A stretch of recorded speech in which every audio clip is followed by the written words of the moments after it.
Welcome on into BKL Nightly. I'm Thad Brown along with Caleb Carr, Rachel Liebert. It is Thursday, February the 5th. It was Coordination Day in Buffalo. Actually, the new coordinators all talked to the media. We're going to hear from all three of them today, talk about Jim Leonhard especially, but Pete Carmichael, Jeff Rodgers, and Joe Brady, as well as the Bills coaching staff, begins to get set. Guys, let's start with Jim Leonhard here. And first, before we get into any of the sound bites on anybody, I just want your impression of the Bills defensive coordinator, because this was easily the number one hire the Bills are going to make under Joe Brady, who's going to run the offense. Overall, Rachel, start with you. Just give me your initial thoughts of the way Jim Leonhard addressed the media and his job going forward with the Bills today. I really liked the way he addressed the media. He seemed very, I'm coming into this new style of defense, but I'm going to work with the players and make it, fit them and not just what I want to do with this defense. I like the way he talked. He presented himself as someone, even though he is on the younger side, like we said, as someone who knows what he's doing. And if there's any doubt about, we know he has the experience, but if there was any doubt about this young guy coming in and trying to change things, I think he's aware of the narrative around that. And I kind of like the way he addressed it and kind of said, this is, players first mentality, and I'm here to kind of build them up in that. He also seemed very aware of the fact that, he's bringing a new scheme, he's bringing a new system, and there's going to be some questions from both the media and the fan base around exactly what that meant. And he just seemed very understanding of that, and very just like, I'm willing to explain it, I'm willing to talk about it, I'm willing to give you anything that you need to help you feel comfortable, I guess. He just seemed very, very knowledgeable too, and he had some good energy.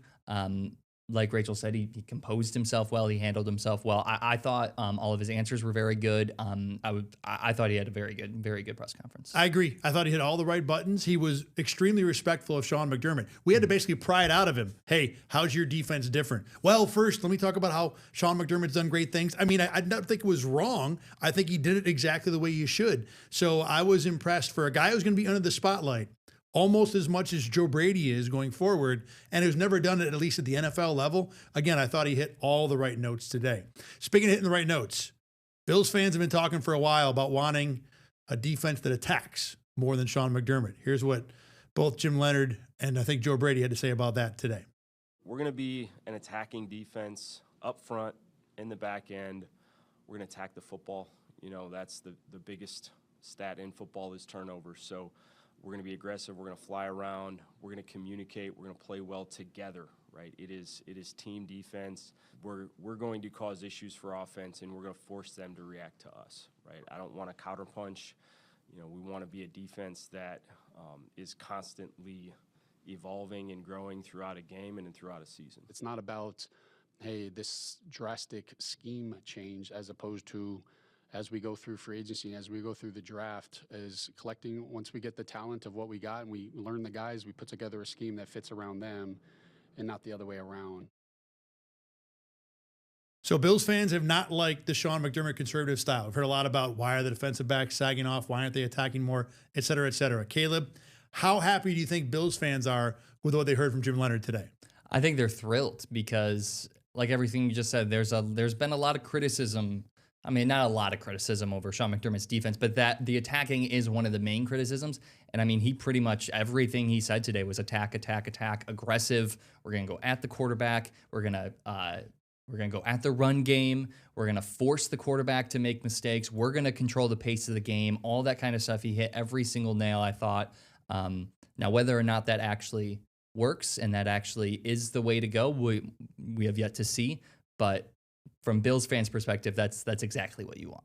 Yeah, I agree. I don't know if it's not a difference between, Bobby Babich and comparing it to him, but I think the message that Leonhard is sending is a lot clearer it feels like more of like a fundamental, this is what the goal is and this is what it is. Maybe that was just Bobby Babich and not, having as much media presence as this guy. But it seems like this just feels like, okay, we have a goal, and that is we're going to attack. And he didn't, like you said, he didn't knock on Sean McDermott. He didn't knock on anything like that. But I do it's just I think he's a narrow focus on what the goal of this defense is. And I kind of liked that. He didn't really go all over the place. He was just like, this is what we're here to do. To that point, and I don't know if this even matters, I kind of like the fact that he wants to run an attacking defense without jumping up today. Rah, rah, we're going to do, being the big, overbearing football. We're going to go and bust them in their faces and do the kneecap Dan Campbell thing. Jim Leonhard was almost the opposite of that. He was reserved, clinical. This is what we're going to do. yes, we're going to destroy quarterbacks' lives, but we're going to do it while I sit here and act like I'm having tea. And again, I don't know if it matters, but I did find that interesting that he felt so composed and confident about what he's going to do for a guy who hasn't really been in this position, at least, like I said, at the NFL level. One of the other big questions, guys, with Jim Leonhard is he's going to go 4-3 to 3-4. Now, he did talk about how it's not as much a difference as it used to be, which is certainly true, but I don't think it's no difference either. How long do we think this transition will be after hearing a little more from both Leonhard and Joe Brady about what the Bills want to do defensively? Like how long it'll take the team well, to transition maybe into not, that scheme? Not necessarily how many days it'll take. How difficult a transition will it be? I mean, I think it'll be difficult in the sense that this organization has been run a certain way with a certain scheme for so long that there are going to be players within the team that have been here for a while, like an Ed Oliver, Greg Rousseau, Epinesa, if guys like Matt Milano stick around, like these guys for a while have been running the 4-3.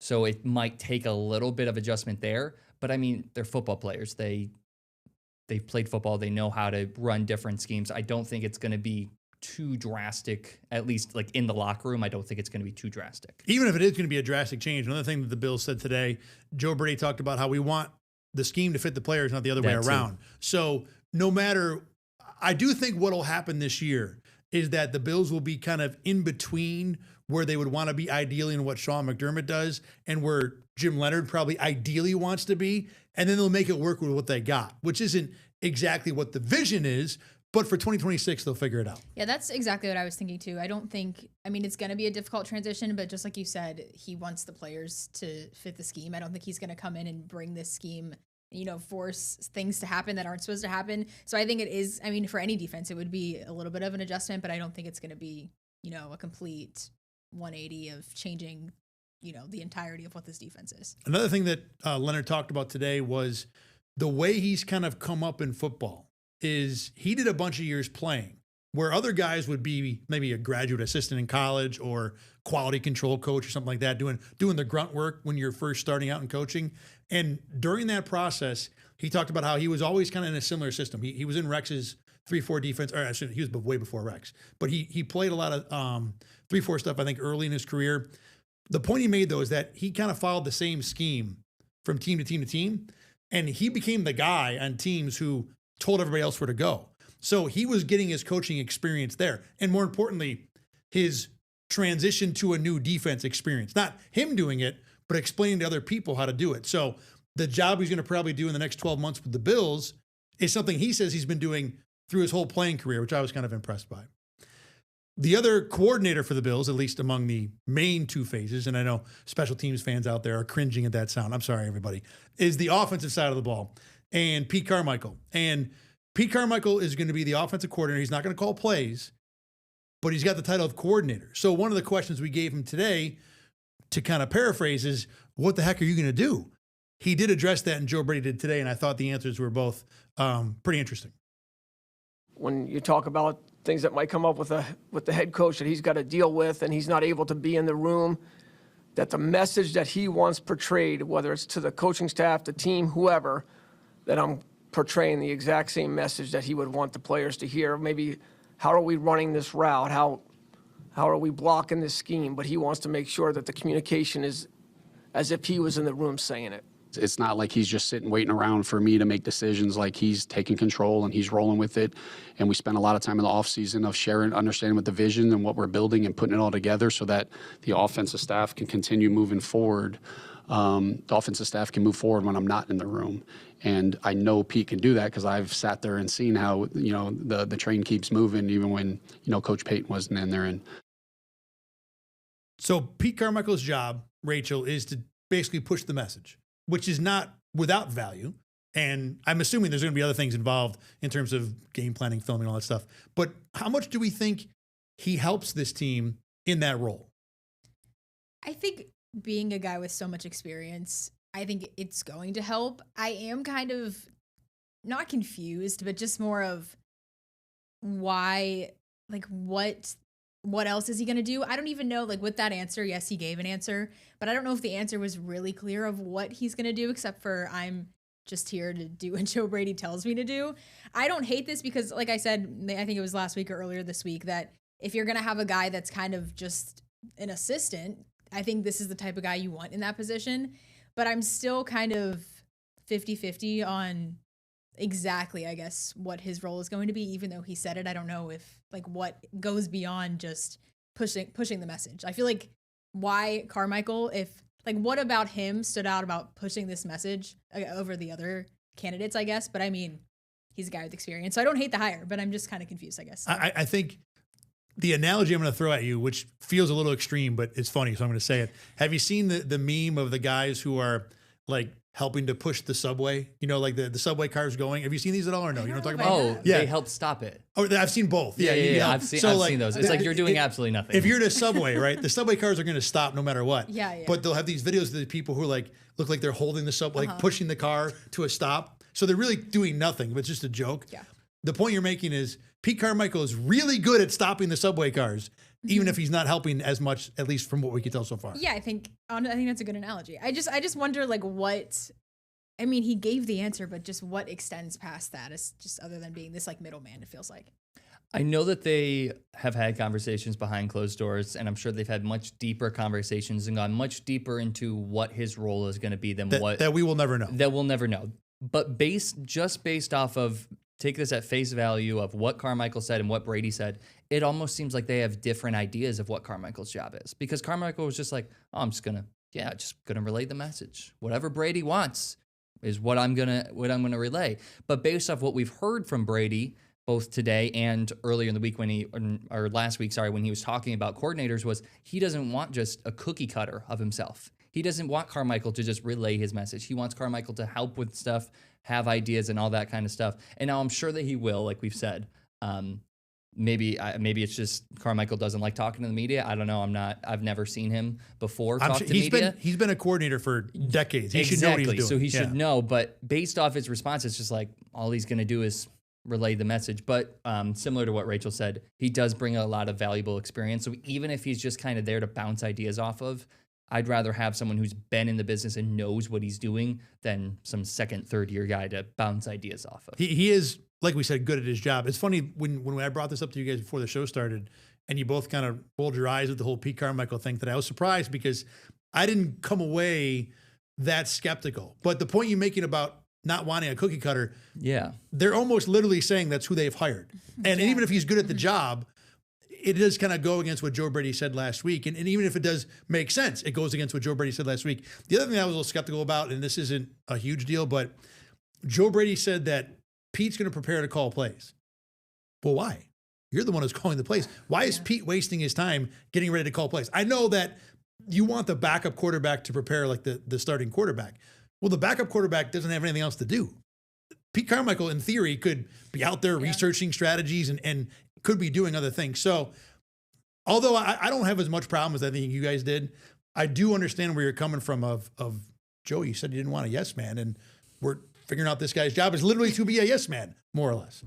The one other thing that Carmichael talked about today, which I thought was pretty cool, was a story about Joe Brady when he was working for the Saints, 2017, 2018. There was a time when LSU wanted the Saints to come in and kind of teach the college guys about pro views and pro approaches to offense. So Pete Carmichael was the offensive coordinator then. They wanted him. They wanted a personnel guy. And Joe Brady went too. And to me, this is kind of like the Joe Brady superhero origin story about when everybody knew that Brady might be the guy pretty soon. We went down to LSU. I did my little bit with the offensive staff. The pro personnel guy did his thing. And then all of a sudden, it was his turn to talk. And when I tell you the whole building was in there, and I was kind of like, oh, we were just the opening act for this guy, for this rock star. And I'm telling you, I started taking notes, just listening to him talk and just, I mean, you knew early on that this guy was going to be pretty good. I'll never forget as I kind of approached that as a potential interview, not as an interview, but like this is my opportunity to get in front of, some of the great minds of in our game. I'm just a coaching assistant, right? And I'll never forget, I got in the car after, and Pete Carmichael looked at me and was like, that guy's probably going to hire you, and then pretty shortly. So do you think of Joe Brady any differently? Because you can kind of see this as like the first act of the movie where the genius starts to realize how smart they are. I mean, we don't know if Joe Brady's going to really be this way, but it could. If Joe Brady turns out to be the next great Sean McVay, which is not impossible, this is the kind of story where like, yeah, this is when it really started to happen. Do you feel any better, Caleb, about Joe Brady as a head coach hearing something like this? I mean, I feel better just because I'm a fan of superheroes and you used the superhero origin story analogy.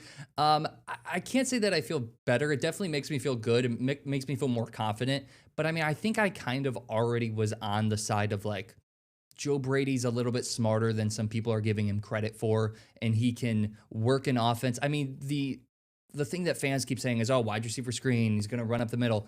I think that just was him working with what he had. I think he's capable of a lot more, and he's very smart, and he knows what he's doing.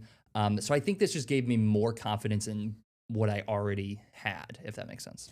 It gives me a little more confidence too. I mean, I feel like in any professional setting, like you can recognize when somebody is just better at their job or like has like a certain qualities. So I don't doubt this story. I mean, I think this is a true story, and I feel like, just like Caleb said, I think we're not we, but people in general are not giving Joe Brady enough credit for maybe as smart as he is. And I think we've seen hints of that in his last 2 press conferences. I feel like he's, I don't want to say crazy is not the word, but like very dialed in and knows what he's doing. And I feel like this is just another example of, kind of corroborating that story. I'm not a big superhero movie person, but like this could be a good intro. We need to correct that as soon as possible. I've already talked to her about it. Oh, really? Okay. I can't get But like if this was a superhero movie, I might get into it. So we might be seeing the start of it. The Joe Brady story is going to be her first Marvel entrance. I would think that any coach who's a head coach as young as Joe Brady is probably has a story like this. So I don't know if it impresses me by itself. It is cool to hear that there were instances of Joe Brady doing things like this back when he was, first starting out as a younger coach. So it's a cool insight for sure. We will find out, to your points about whether he's that smart. We will find out, because I can't imagine Brandon Beane's going to roll in the next season without having something better at receiver for Joe Brady to operate with going forward. The other coordinator that was addressing the media today was Jeff Rodgers, the special teams coach. And this is a guy I got to say, I am a big fan. This is about the loosest, if you wanted to pick a coach on the Bills team to get beers with, right now, Jeff Rodgers is the leader in the clubhouse for me. To the point where, and this is the soundbite we're going to show, he even admitted that like being a special teams coach, which he's now doing for a 17th consecutive year, wasn't exactly the life goal when he was 7 years old. No, it wasn't something I always aspired to be. Yes, I kind of just fell into it. A guy I worked with at the University of Arizona when I was a graduate assistant, had been the special teams coach for the Giants. Guy's name was Larry McDuff, and he came to Arizona and left to become the teams coach of San Francisco. And at the time, that was kind of when special teams coaches started to have assistants. About a third of the league had them, a third of the league didn't, and a third of the league had a guy who was like defense / special teams or offense / so he was able to bring me with him, and I know that's my best fit. I mean, from a daily work schedule, the impact you can have on the roster, it's something it fits my brain. I just like him because he's open. He knows who he is. He's confident in who he is. He knows how to do this job. He talked a lot about how you operate as a special teams coach. I just think that on a staff that's got a lot of young / new guys, Jeff Rodgers is like the opposite of young new, and not in the bad way. Just he is as confident and as comfortable in his skin as any special teams coach I've been around. And a lot of those guys, to me, fair or not, have always felt like you're a little off to do that. You kind of like you're in your own world football-wise, and you kind of do your own thing. All right, let's go to the BKL Nightly Roundtable. And like we said, there really isn't much head coaching experience on this team. Rachel, you can go first. Is it a concern that so far Joe Brady has no coaches on his staff who have done his job before, which is pretty unique? Not really, because I kind of just like this new identity of Joe Brady as a first-year head coach, and they're kind of just building things, not from the ground up, because they obviously have a foundation of the team that's successful, but I don't think this no head coaching experience is really going to weigh them down. I mean, I think looking at the guys that they've talked to, I mean, special teams coordinator is a guy that's been here. I mean, these are guys that have been here before. It's not like we're pulling out, these guys who don't have any NFL experience. So I don't think the no head coaching experience is a bad thing. I kind of like just this new mix. I was skeptical at first, but I kind of like this new mix of people that are, in the like up and coming category of coaches.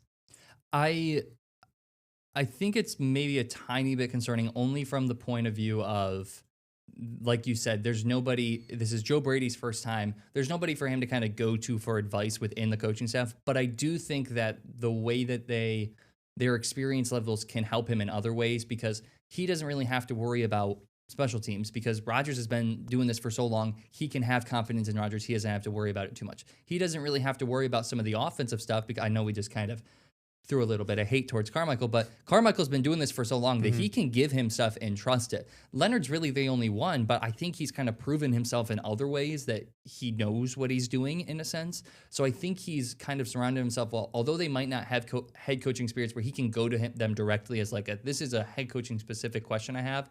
They do like give him the chance to grow up himself as a head coach because he doesn't have to worry so much about all these other areas. I'm kind of more on your side where I'd like to see a coach that has that reservoir of knowledge that Joe Brady can tap if he needs it. But I did bounce around a couple of new staffs last year, and Liam Cohn in Jacksonville had no prior head coaches on his staff. Brian Schottenheimer in Dallas had no prior head coaches. Now, Brian Schottenheimer's dad was Marty Schottenheimer, and he's been in the league for a gazillion years. So he might be one of the rare first-time head coaches that really has all the experience he needs. But clearly there are other, it feels like this is something that every new coach does. You bring the old head coach in so you can talk to him about stuff. I don't think it's necessary, especially after researching some of this. So we will see. I do think Joe Brady, being as young as he is, I would lean more towards wanting it for a guy like him, but I don't think it's absolutely necessary. Second part, speaking of that, so Joe Brady is the youngest head coach in the NFL. Jim Leonard is in his early 40s, not super young for a first-time defensive coordinator, but on the younger side. Caleb, do we like this Bills build where youth is very much leading this team? I think so. I think I like it because, we've seen, especially recently, that there's been some younger minds come into the NFL that have excelled. They have done a good job, whether they're coordinators or head coaches. And I think that eventually, especially if like the goal is to find something new within this, we're not completely overhauling everything on this Bills roster. We're trying to find something new within, bring in some young guys that maybe have some new ideas. And then you sprinkle in some, old heads in there. OGs, baby. Exactly. You sprinkle some of those in there, and I think it's going to make a good mix. I'm actually just thought of this, that this might be the first time that there are more coaches who are younger than me than older than me on a staff, which should be a problem. I might have issues with that for me. Rachel, please. I'm on the Take same me page. off of this. I'm on the same page. I like it. I think, coming off with going back to the Terry Pagula press conference, which we don't want to have to revisit, but we have to keep referencing Please it. no, yeah. Just talking about how much that playoff wall was happening, and it's been the same system for however many seasons. I just like a new, fresh look to this coaching staff. I think whether or not it pans out the way we fans wanted to, to be determined. But I just like a new fresh, look to this. On both sides of the ball, I think it's going to be good for the Bills. And I think working with Josh Allen, I think being not close in age, but being, if that's their main goal is to get Josh Allen to the Super Bowl, I feel like having guys around him that are not too far off in age from him can be helpful. So I kind of like it. I think it's kind of new, and I think it'll be good for him. I'll be honest, the near 50-year-old in me is kind of getting bothered by the idea that only young people can have new, fresh ideas. That's not what we're saying. No, stop. It's what you are saying. No, it's we're 100% not what saying you're that saying. only yes, they you are. can. We're saying that they They often do. Right. Well, either way, Older you're not guys helping here. can, Right. But Thanks. they don't always. Now, all that said, that feeling is literally only built up in the last 60 seconds. I didn't think of it once until we started talking about it. You're welcome. B, I tend to agree with you guys that the younger people feel like the better, fresher ideas. This is going to be a new look. So I'm with you all the way that this, whether it works out or not, this does feel like the right way to go about it for the Bills. All right, we've heard from Joe Brady like 7 times. We've heard from the coordinators now. The offseason really has now begun for the Bills. Are there any other questions that you guys have that you would want answered, whether it be right now or between now and spring practice? Just off-season-ish questions that weren't either addressed or put to anyone today. Rachel, you can go first. Nothing too glaring off the top of my head. The only thing we already touched on is just the whole Carmichael role and everything, and just how he plans to help this offense. I really just wonder what those conversations are like. Like we said, we're not going to know behind closed doors of what his role is, but I think that's just my main question is I'm eager to see what that looks like as the off season progresses and they get into training camp, and just see what he actually is going to be, physically doing on the field. Similar to Rachel, Carmichael is one of my top questions this offseason. But another one, we kept kind of talking about fitting the scheme, the new defensive scheme, to the guys that are already on the team, to the talent. But I think that there's definitely going to have to be some turnover. And whether or not that's this season, like you said, there's a chance that there might be a mix next season. So whether that's this offseason or next offseason, I'm curious to see how much turnover there is. Like these top guys, Ed Oliver, Christian Benford, some guys on the edge, some of the linebackers. Like, are you trying to keep a core here, or are you just kind of completely overhauling everything? To that point, this is not my question, but I thought of this when you brought it up. Maybe not necessarily how much, but where do you start or where do you focus? Yeah. What are the things you put your bigger assets into in terms of changing on defense? The question I want is, how does Joe Brady manage his time? He talked today about how he doesn't coach just one side of the ball. Well, yeah, you kind of do because you're still the de facto offensive coordinator. Now, you want to be involved on defense, but how much are you going to be involved when it's still your job to run the offense? We just talked about, Pete Carmichael said his job was to push Joe Brady's message. Well, Joe Brady's got to invent the message. So how do you manage all that? What are you going to do? It's fun to sit here in day 4 and say, well, I'm going to coach both teams. I'm going to do this and this, but I'm not going to micromanage. I'm going to let my people do it. How exactly do you manage that? And we probably never get a real answer on it, but seeing how involved he is with the defense, how much there is the Joe Brady influence there, those are things that I would love to get answered sometime between now and the start of the regular season. To be honest, I don't even know if Joe Brady knows, to be fair. Okay, so like I said, it is off-season now officially for the Bills, but not for the NFL because there is still one more football game to go. Super Bowl 60, Patriots and the Seahawks. Rachel was the grand champion of Bills predictions this year. By a lot. Frankly, you and I, Caleb, were not super competitive. Yeah, we didn't. So you have the honor of dropping your prognosticating expertise on us for the championship game Sunday. Are we giving a score, just a winner? What do we? I mean, you're the genius. You feel free to bestow whatever advice and thoughts you have on this. I hope you know whatever you say, I'm dropping $500 on it. Yes. Okay, from the genius herself. This whole season, I've told myself that the Super Bowl champion is going to come out of the NFC. I just did not see it being an AFC. No matter who it was, I did not see it happening. So I think Seattle's going to win. I do think it's going to be close. I'm not counting out Drake May. Like I feel like this whole entire season, it's been how good is Drake May? How good is this Patriots team because of their strength of schedule? But they're in the Super Bowl, so clearly this is a good team. I just think it's Sam Darnold time. That's it. I just think it's Sam Darnold time, and that's really it. My score, though, I had 31-28, a little bit higher scoring. I don't know if it's going to be that close. I was going back, like, maybe Patriots would be like a 21, but Seattle's winning it for me. I like the hopping on the Sam Darnold train. I'm going to go Seahawks win. I don't have an actual score, but for the betting nerds out there, I do think the Seahawks cover the current. Don't call us nerds. Okay? I'm not calling you a nerd. I do think the Seahawks win and cover the, I believe it's -4.5. Yeah, right now. Yeah. I'm with you guys. I'm going to go, I actually have a score. I'm going to go Seattle 30-13. I do think 13. Yeah. Okay. I do think New England has a defense to hang in this game for a while. I think they will shut down Seattle on the run. And if the Patriots can force Sam Darnold into big turnovers, big mistakes, and they have a chance to do it because I think they have the secondary to cover JSN, and I think they have the defensive line to take away the run game and to certainly threaten a little bit against Darnold in the pass. To me, it's the other side of the ball. I mean, Drake May hasn't been good in the playoffs. The Seattle D-line is way better than the Patriots offensive line. And I think Seattle's defense might be so good that I don't know how I think Drake May's going to have to hit maybe 2 or 3 deep shots to make it easy on offense for the Patriots for them to have a chance. I wouldn't be stunned if it's like 13-10 end of the third quarter, but I think Seattle will pull away and put this one away. Are you going to go officially, Rachel, with the spread, Seattle covers or Patriots cover? So Patriots plus 4.5? I don't know. I think I might be changing my mind. No, you're the expert. You're the expert. No, Supposed to I'm stay with thinking of my, stick. well, because like I wrote down a score and then I also wrote down a second score, and I think Rachel has 5 scores. That way she can say she's this right is no how matter she's what. Exactly right. This is the strategy. No, I think Seattle will cover. Okay. Yeah. Your score prediction said that they wouldn't. I know. I'm changing. You're my just going mind. That's back. what I'm going back. Okay. All right. So like 31-24. Yeah, that's my. That's what I wrote down at the bottom. Wow. Winner. Do you want to phone a friend, or is that your final answer? No, that's my final answer. Final answer. 31-24. Okay. All right, we are done in this edition of BKL Nightly. We'll be back again on Monday talking more Bills off-season stuff. For Rachel Liebert and Caleb Carr, I'm Thad Brown. Thanks very much for watching. We will see you again after the weekend. Get the Rochester First streaming app today for everything you love from News 8 On Demand, plus exclusive shows you won't see anywhere else. Search ROC and download for free on Roku, Amazon Fire, and Apple TV.